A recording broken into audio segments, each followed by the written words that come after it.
नमस्कार, सत श्री अकाल। जो मेरे प्रिय भाई, मित्र और दर्शक मुझे पहली बार सुन रहे हैं, मैं उन्हें बता दूं, मेरा नाम कीर्ति राजपूत है और आप देख रहे हैं मेरा यूट्यूब चैनल कीर्ति विचार। मैं आपको बताऊंगा आज दुनिया के सबसे बड़े, भारत के सबसे महान बिजनेसमैन के बारे में, जिनकी जितनी तारीफ जी की जाए वो भी कम है। अब मैं बातों को ज़्यादा लंबा ना खींचकर डायरेक्ट आता हूँ ऐसे बिजनेसमैन के बारे में जो कि हैं हमारे सम्माननीय रतन टाटा जी। रतन टाटा जी की जितनी भी तारीफ की जाए वो कम है। उनकी एक पूरा बहुत बड़ा इतिहास है, बहुत लंबा इतिहास है, लेकिन मैं इतिहास में ना जाकर उनकी कुछ चंद बातों को दोहराऊंगा और आप उन बातों को फॉलो करके जो चाहे, आप अपने बिजनेस में सक्सेस होना चाह रहे हैं, अपनी ज़िंदगी में सक्सेस होना चाह रहे हैं, जिस फील्ड में भी जाएंगे वहाँ सक्सेस आपको हासिल होगी। तो उनका सबसे पहला विचार था जो उन्होंने कहा था कि लोहे को कुछ कोई नष्ट नहीं कर सकता, लोहे को सिर्फ उसकी जंग ही नष्ट कर सकती है। उसी प्रकार वही चीज़ हम हर व्यक्ति पर होती है, आप पर अपनी होती है कि आपकी सोच आपको डुबो देती है। आपकी सोच कैसी है, आप कैसा सोचते हो, कैसा खाते हो, कैसा पीते हो, आप कैसे लोगों में रहते हो, ये बहुत ज़्यादा डिपेंड करता है आपको सक्सेस होने में। आप अगर सक्सेस लोगों में रहते हो तो सक्सेस होगे, आप अगर जुहारी शराबियों में रहते हो तो उसकी संगति आप पे जाएगी। और आपकी सोच कैसी है, नकारात्मक है, सकारात्मक है, हमेशा सकारात्मक सोच है।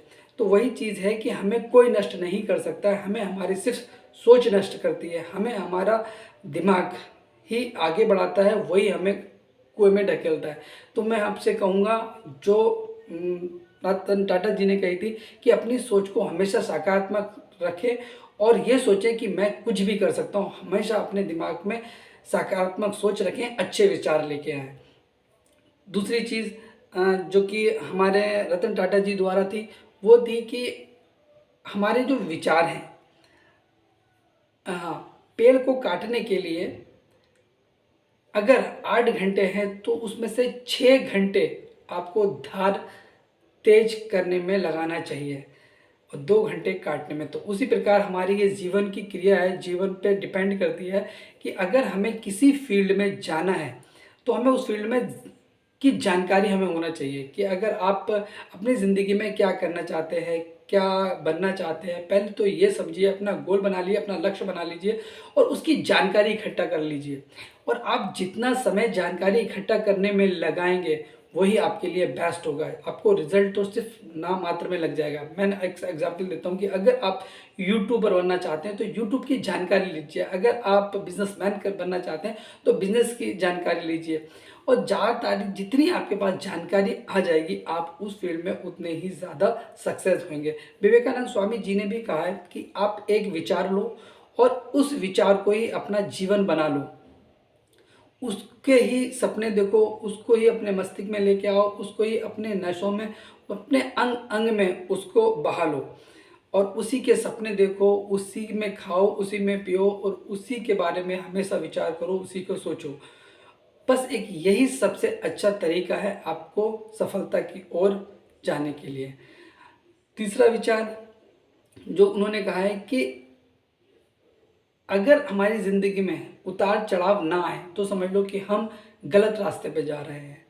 जिस तरीके से हमारी धड़कन की रेखाएं जो होती हैं, अगर उसमें टेढ़ी मेढ़ी जाती रहती है तो इसका मतलब हम जिंदा हैं, और जब वो रेखा सीधी हो जाती है तो हम मरे हुए हो जाते हैं।